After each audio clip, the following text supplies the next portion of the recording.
friends, welcome back. I hope you're having a great day so far. Today I want to dive into part 2 of my Q&A that I started last week on my channel. And last week's video in part 1, I talked all about kind of a health journey update, weight loss update, and answered your questions about weight loss.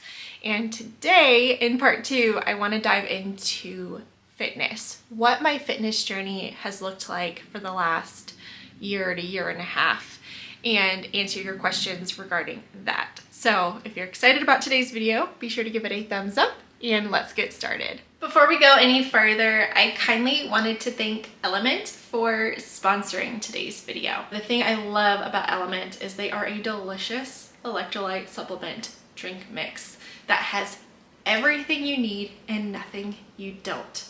There are no additives, there's no sugar, there's no gross chemicals, and all of the flavors are delicious. My personal favorite flavor, hands down, is the grapefruit salt.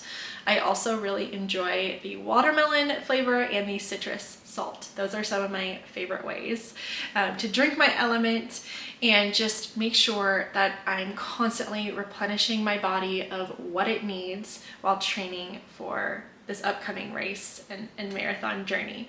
So I have been really loving them. And in every single serving of Element, there's a science-backed electrolyte ratio of 1,000 milligrams of sodium, 200 milligrams of potassium, and 60 milligrams of magnesium. So it's that perfect blend, no matter who you are, no matter how active you are or your lifestyle. Crazy is that many of us are deficient in these key minerals.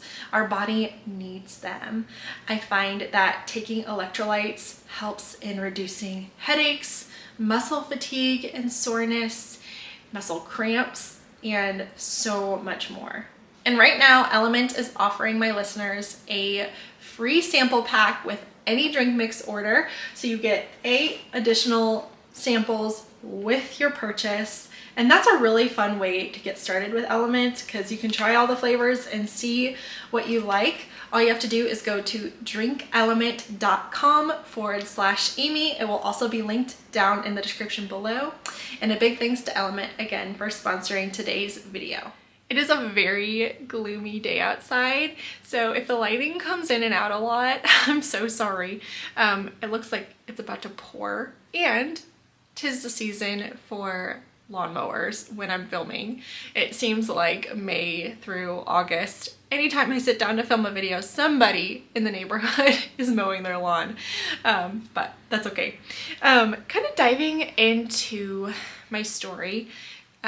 If you don't know, if you're new here, I started a health journey in January of 2023.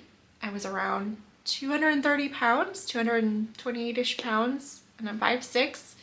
And over the course of the last 16, 17 months, I've lost a little over 90 pounds. And I achieved that primarily through lifestyle change, through changing my diet and implementing movement on a weekly basis. And when I first started out, prior to really starting this journey, I was very sedentary. I had had 3 kids in about 4 years' time. I was home a lot. My kids were very active, but I was not. I pretty much stopped exercising cold turkey from the time I had kids. And at first it wasn't a big deal, but slowly as the years had gone on, it started to catch up with me, and I was out of shape, overweight, exhausted, and just felt miserable. And so as I began my journey in January of 23, my New Year's resolution, my goal for the new year was to just get back in the habit of moving my body. I told Caleb, I don't care what the exercise looks like, it doesn't have to be perfect, 3 times a week at least, I'm going to move my body. And for me, in the early days, that looked like meeting up with a friend to walk for 30 minutes on the treadmill. It was a cold January in Ohio, so I wasn't doing much activity outdoors, but I was going to the gym about 3 times a week for 30 minutes or so. And over the course of 4 weeks, 6 weeks, 8 weeks, I was back in the habit. And once you get back in that habit, you crave it and you realize how much you really need it. So that's how the journey kind of started, and we'll dive into kind of how it's progressed over the last year and a half. As I'm filming this, I'm about 10 days away from my first marathon. I've now run 3 half marathons since January of 23, and I'm gearing up for my first full marathon. So I'm feeling all the emotions right now. I'm excited, I'm nervous, I'm exhausted, and I'm excited to see what's in store. But okay, first question here, I'm just pulling them from my phone. How to get started when you have absolutely no motivation to work out? Okay, this is a good question. So I have a couple of things I would like to speak to this. I would say that 95% of the time, whether you're somebody who's really fit and active or you haven't worked out in years like me when I started my journey, you're very seldomly going to feel motivated to tackle your workout for the day. Motivation precedes action. So really the trick or the goal is to get yourself just in the habit of doing it and practicing that discipline. And I know easier said than done. When you're first starting, a couple of things I would say is put it into your calendar like you would any other appointment. Treat it like a doctor's appointment or, a work meeting or whatever you need to do, but treat it with the same priority that you would any other thing that you schedule in your calendar, and just show up. A lot of times, if you can just get to the gym or get those shoes laced up and get outside, you're more apt to actually follow through. Another great tip or idea is to ask a friend to join you, or a loved one or a relative. Having some form of accountability is a great motivator, and it makes exercise more fun. I know for me, getting started, I would not have been as motivated to get to the gym at 5:30 in the morning, 6 a.m. if I didn't know my friend was going to be there with me and we could chat while we walked. So I think, again, just having accountability helps tremendously. Maybe you don't have someone that could meet with you. Maybe it's joining a class or some kind of program. Setting yourself up with some form of accountability to get back in the habit, I think, is the best piece of advice. But just know you're not alone. None of us feel motivated to work out most of the time. It's really just practicing that discipline and just getting started. I really want to get into running. You've really inspired me. Thank you. Can you share your tips for a beginner runner? Definitely. So first thing I would tell you, invest in quality shoes. That's going to be so worth it when it comes to longevity, injury prevention. It is so, so important. I would encourage you to go to a local running store. Most towns have one. Just kind of Google search it and walk in and just say, hey, I'm just kind of starting out running. I would love to get fitted for some shoes. And they are so helpful. You're supporting local business. They'll get you fitted for shoes that are right for your stride, for your foot arch and type, whether your foot is wide or whether you need a neutral shoe. That is your best bet. If that's not an option for you, I will link a couple of my favorite just daily trainers down in the description below that I've been using that I really love. Get yourself a good shoe. That's the first thing I would tell you. Be gentle with yourself. Don't go out and try to run 5 miles the first day. You're gonna get injured. Start slow. Start with walk, jog intervals. Maybe it's 3 times a week, commit to 30 minutes, jog for 30 seconds, maybe a minute, and then walk for a minute, and then jog for 30 seconds or a minute and walk until you can start to build your aerobic base. That's the most important thing for injury prevention, is that aerobic base, and that just comes with time on feet. So you may be in the walk jog interval place for a couple months, and that's okay. I would tell you to eventually, once that starts to feel comfortable, increase the time by maybe 10 minutes. And then you can start to decrease the walking time and just increase the jogging. That's what I really did in my journey. I don't know that I really got into this, but like I mentioned, when I first started at 228 pounds, I was just walking on the treadmill. Then I slowly moved to incline walking on the treadmill. So I got really into the 3, 12, 30. You've probably heard of that workout if you've been around Instagram or TikTok or any of the places, but you walk at 3 miles per hour at a 12 incline for 30 minutes. And you don't hold on to the treadmill because that defeats the whole workout. You can't hang on. But I did some variation of that for 30 minutes, 3 or 4 times a week. And then I started to notice that I was getting in really good walking shape fairly quickly. The weight was falling off. And I would say about 3 months in, so I started in January, maybe 4 months in, 4 months of doing incline walking, I started adding 10 minutes of jogging into the walk. So I didn't have a set plan. I didn't have a coach. I didn't really know what I was doing. I was really just going off of effort. I wanted to push myself. But you know, let's say I was going to be on the treadmill for 45 minutes. For 5 minutes, I might try to jog, or I would jog as long as I could. At the beginning, that was maybe only 1 or 2 minutes. And then I'd turn the speed way down, but I'd turn the incline up and I would walk for 5 or 10 minutes. Then I'd turn the incline back down and I'd jog again. I just was trying to get myself back into shape. And so really that's what it looked like, little jogging intervals.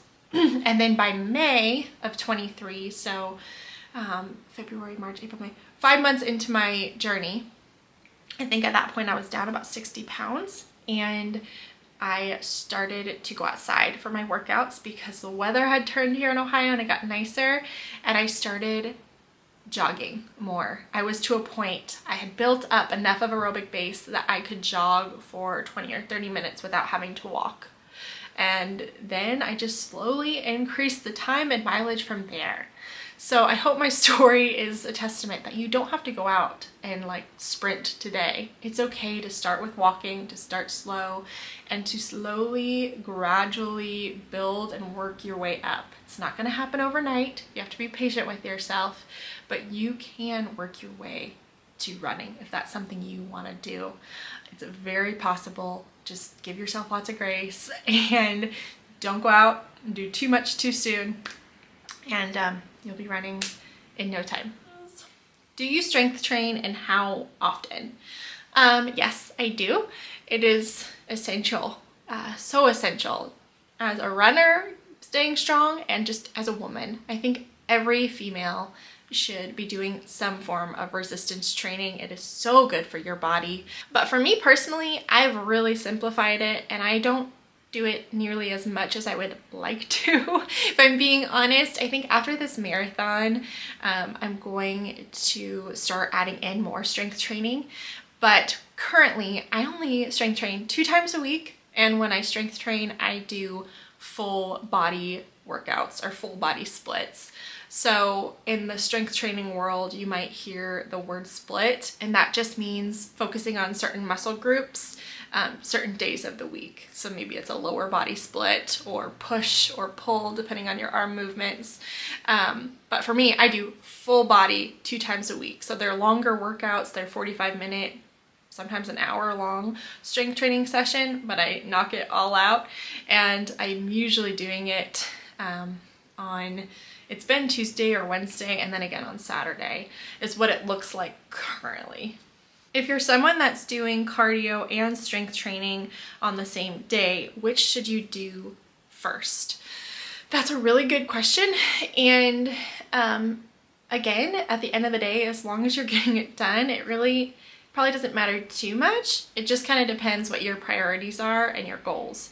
So personally, what I do, because my priority right now is my race I have coming up, so my priority is running, I run first. I want to be able to run on as fresh of legs as possible, but then also I kind of have the mentality of keeping my hard days hard, so I strength train on my hardest running workout days. So on Tuesdays or Wednesdays, I usually have a really beefy speed workout that's been brutal, I do my lift right after that. And lifting on tired legs, I think, has really improved my strength. And then again, on Saturdays, that's usually when I have my long run day, I lift after my long run. So keep my hard days hard, my easy days easy. But just as a general answer, I think it just depends what your priority is. If your priority is getting stronger, maybe lift first.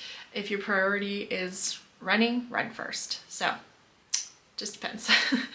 Okay, next question. Were you an athlete in high school? Your running and paces seem very impressive. Thank you. Yes, I was an athlete in high school and college. So I didn't gain weight until after college and after having children. That's when the weight really packed on for me. But prior to having babies, my entire life, I was very fit, very healthy, very, very active. I played competitive tennis growing up and then played in college. So I know what it's like I knew what it was like to be fit and healthy, and I knew kind of how to get back to that place, if that makes sense. So if you're someone who's maybe just getting into fitness for the first time in your entire life, I think that's incredible. I think you should be proud of yourself and just stick with it. Just be consistent. Don't compare your journey to anyone else's, and just kind of have that tunnel vision and focus on you and your progress in the gym. Next question, someone asked, how do you find time as a busy mom to work out, especially as a new mom, recently had a baby? Well, congratulations. First of all, tackling the new baby thing, give your body proper time to rest. Don't dive back into working out because you think you need to bounce back.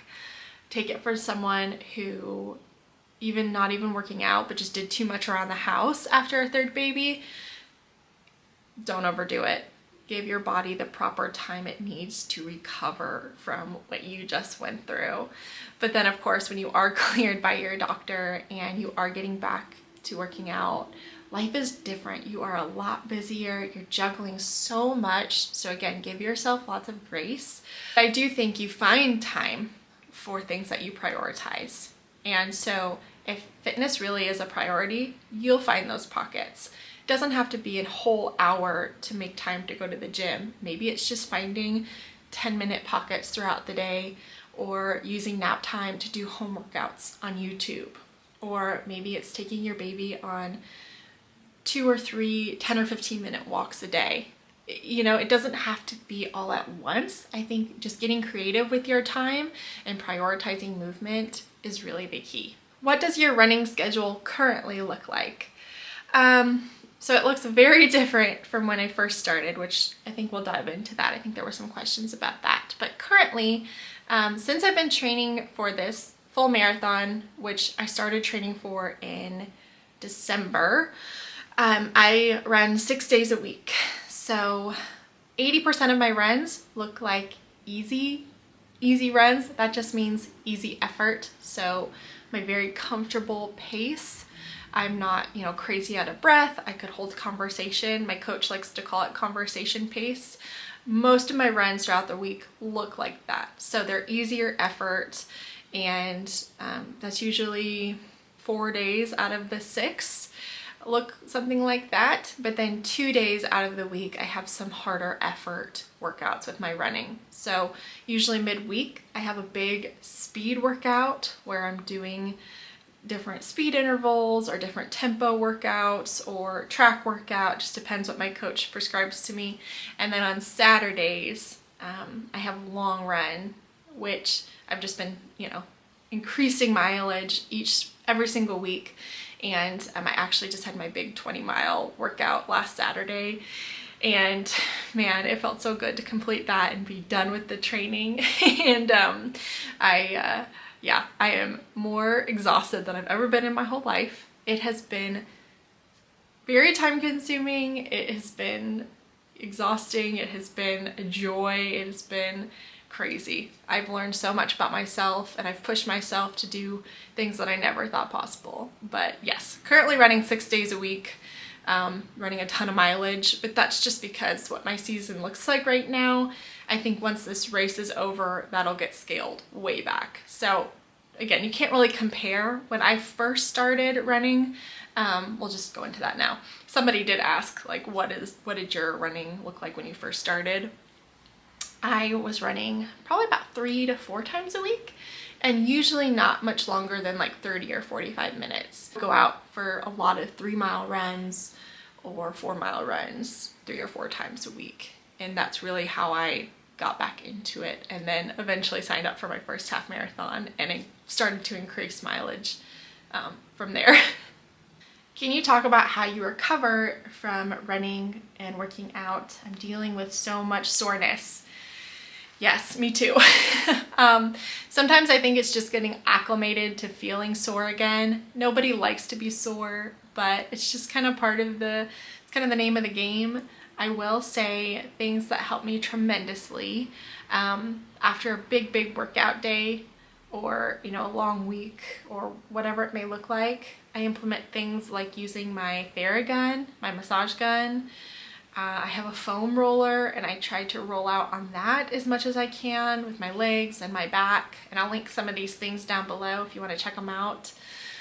I do mobility work on YouTube, so I'll find like stretching for runners or stretching for soreness, and I'll do a quick 10-15 minute stretch and feel so much better. I take a ton of Epsom salt baths, more than I ever have in my entire life. It's just finding those things, they do make such a difference. Another thing, make sure after your workouts you're getting adequate protein. Protein, whether that's through a protein shake, even just chocolate milk, whatever you can to fuel your body quickly is going to help you recover faster. How did you choose your workout plan in regards to strength training in the beginning? Yeah, so like I mentioned, my goal in the beginning was just to get back in the habit of exercising. I wasn't doing very much strength training in the beginning. Just kind of wanted to get in the habit of moving my body. I still to this day have a hard time prioritizing strength training. I'm trying to get better about it. But I would just say, don't overcomplicate workouts. I know we live in an age where there is so much information out there, so much information, and it can be overwhelming, especially if you've never done this before. But I would say, if I were starting from ground zero again, I would, and I did this, I would buy a set of dumbbells on Amazon. You can actually get some very inexpensively. I'll link the ones I have down below. Start at a weight that's, comfortable to you, whether that's 5 pounds or 10 pounds or 15 pounds. I think I started with maybe 10-pound dumbbells, and now when I do a lot of these workouts, I'm using 25 and 30-pound dumbbells, so I've definitely gained strength. But I would say search on YouTube, full body dumbbell workouts, upper body dumbbell workouts, lower body dumbbell workouts. You can find some amazing free content on this beautiful platform of YouTube and get in amazing shape without joining a gym, without getting a trainer, without having to do a whole lot. Ignore all the stuff you hear on social media. Just find a handful of workouts that you enjoy and do them. Just be consistent with them. I promise you're going to see progress. Don't get sidetracked. Don't look over here and go, oh, but look, they're doing that workout. Or, oh, look, no, they're doing their splits this way. Like, just focus. The primary thing is consistency. So if you can just stay consistent, whether that's 2 times a week doing full body or 3 times a week doing full body, or maybe you like to break it up more. So you do it 5 times a week, but you just do, lower body or shoulders or abs or whatever.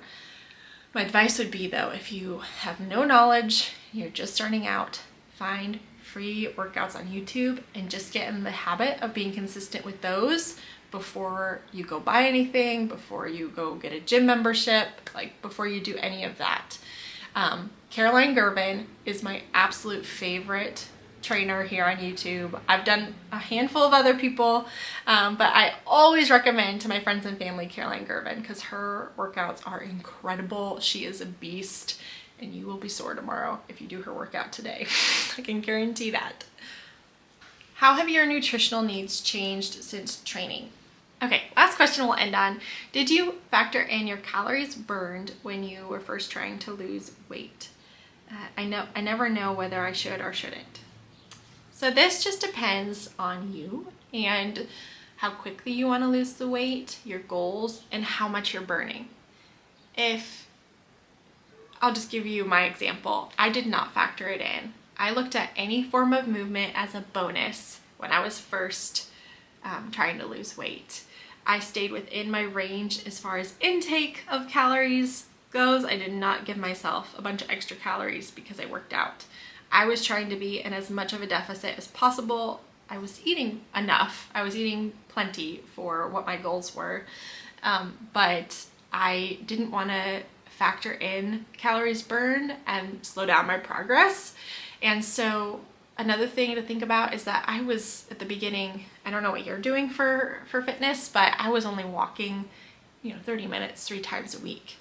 So, when I was doing that workout, I maybe burned 250, 300 calories, which is amazing and great and definitely helped in my weight loss, but I didn't want to add those back in and slow down my progress. I was trying to lose the weight as quickly as I could in a healthy manner, of course, and so I did not factor them in. But that's just me and my personal thoughts. I also just wanted to control as much as I could, and the watches we wear and how much we burn during doing certain things is not always accurate, so be careful with that. Don't give yourself tons of calories because you don't know how many you actually truly burned. I would say focus on how much you consume, have a goal, and stick with it. But again, do what works for you and what makes sense. All right, friends, well, that's all the fitness related questions I have for you today. I hope you enjoyed this. I hope it was an encouragement to you, and I hope that I was able to answer your questions about getting started on a fitness journey. I'm so glad that you're here. I hope you subscribe if you're new here today and join the YouTube family, and I will see you guys really soon in my next video. Bye.